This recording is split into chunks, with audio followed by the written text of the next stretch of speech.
Hey everyone.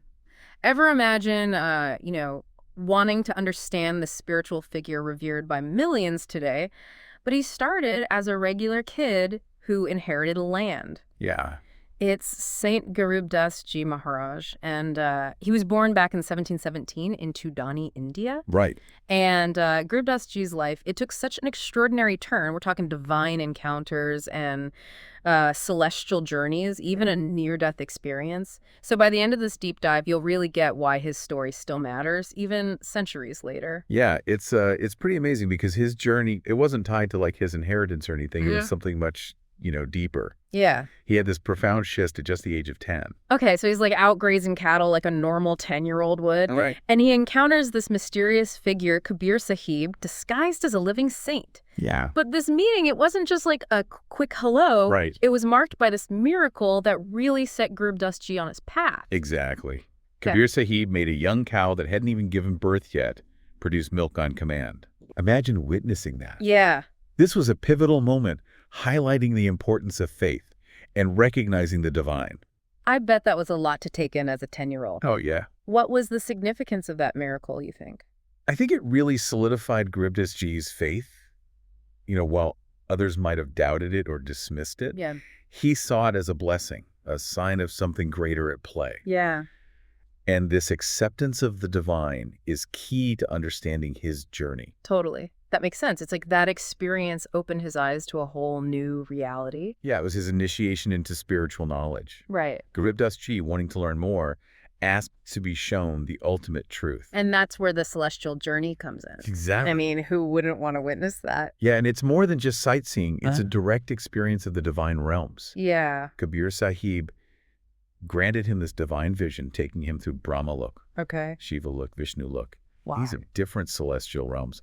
And they even went beyond to a place called Satlok, which is considered the eternal abode of the supreme god. So he's going from grazing cattle to a cosmic road trip. That's right. What happened when he got back? Was everyone like amazed by his stories? Well, upon his return, his physical body was lifeless. Oh, no. And villagers naturally assumed he was dead Right. and began preparing for his funeral. Hold on. They thought he was dead. Yeah. What happened next? Just as they were about to cremate him, he revived. Oh, wow. Talk about a roller coaster of emotions. Why the skepticism, though? You'd think coming back from the dead would be proof enough. Well, it's human nature, isn't it? Yeah. We often struggle to understand experiences that fall outside our perceived reality. Right. So people dismissed his accounts of divine knowledge and the celestial journey as hallucinations. Yeah, it's interesting because this raises a question. How often do we limit ourselves by rejecting what we don't understand? That's right. I mean, what if he was actually telling the truth? Exactly. That's the challenge Garibdas Ji's story presents. It asks us to be open to possibilities beyond our immediate comprehension. Totally. Luckily, there was a saint named Gopal Das who recognized Garibdas Ji's enlightenment Okay. and encouraged him to document his experiences. Okay. And that led to the creation of the Sat Granth Sahib, a collection of 24,000 verses containing his teachings. That's quite a legacy. Yeah. From a near-death experience to writing 24,000 verses, this is already proving to be an incredible story. It is, and it only gets more fascinating from here. Okay. Garibdas Ji became known for performing many miracles, and these weren't just spectacles. They were acts of divine intervention with deeper meaning, Right. Like, Yeah. for instance, he's said to have brought the Ganges River to his village, Wow. ending a severe drought. Really? And he transformed communities by discouraging harmful practices like tobacco consumption. So he was like using his abilities to directly improve people's lives? Yeah. That's pretty amazing. Yeah. It is. And his miracles often served a practical purpose while demonstrating a connection to the divine. Right. Yeah. He wasn't just focused on the spiritual realm. Yeah. He was grounded in the everyday realities of people's lives. I like that. That's a really cool way to blend the spiritual with the practical. Right. I'm curious about his actual teachings, though. Okay. What set him apart from other spiritual leaders of that time? One of his most revolutionary teachings was it challenged the idea that you needed to renounce the world to Yeah. attain salvation. So he wasn't advocating for everyone to go live in a cave or anything. Exactly. He taught that salvation could be attained while living a family life, Okay. challenging the prevailing norms of the time. That's pretty progressive, especially for the 18th century. What kind of impact did that have? Well, it made spirituality accessible to everyday people. Right. It resonated with those who wanted to live a devout life without abandoning their worldly responsibilities. So instead of like rigid rituals or ceremonies, what did he emphasize? He stressed the importance of true devotion and connecting with the divine within. Yeah. It was about inner transformation rather than outward appearances. That's a powerful message that still holds true today, right? It's not about showing off your spirituality. It's about cultivating it from within. Absolutely. And this message has resonated throughout the centuries. Yeah. His teachings have been preserved and passed down through generations of saints. It's like a spiritual chain linking his wisdom to the present day. That's right. Speaking of the present day, wasn't there a connection to a contemporary spiritual leader? Yes. Sant Rampal Maharaj is considered the current torchbearer of his teachings. So his legacy isn't just a historical footnote. Right. It's a living tradition. Precisely.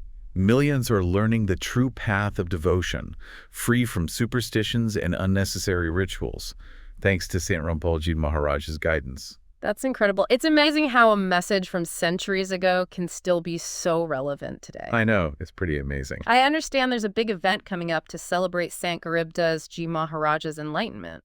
Yes, it's going to be quite grand. Okay. It's taking place on March 9th, 10th, and 11th, 2025, across 11 Satlok ashrams in India and Nepal. 11 ashrams, that's huge. It is. What can people expect if they attend?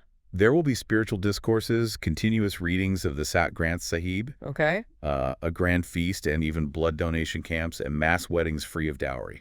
Wow. The highlight will be Sant Rampal Maharaj's special discourse on March 11th.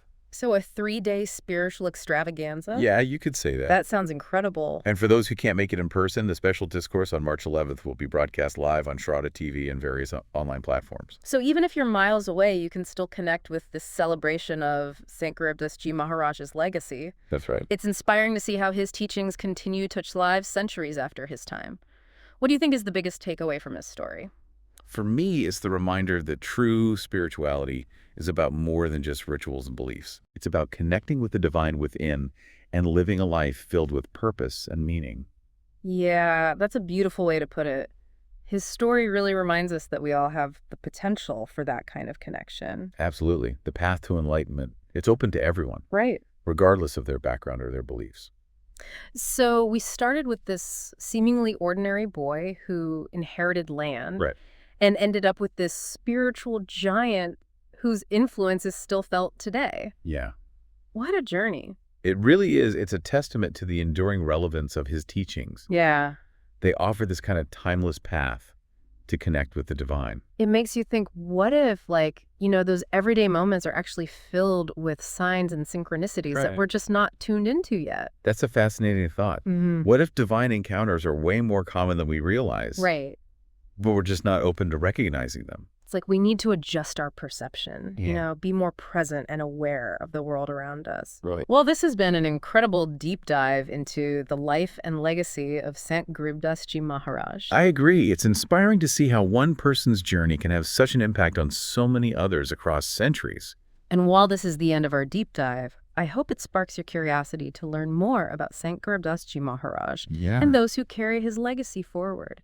Absolutely. Remember, true wisdom, it isn't just about knowing, it's about living.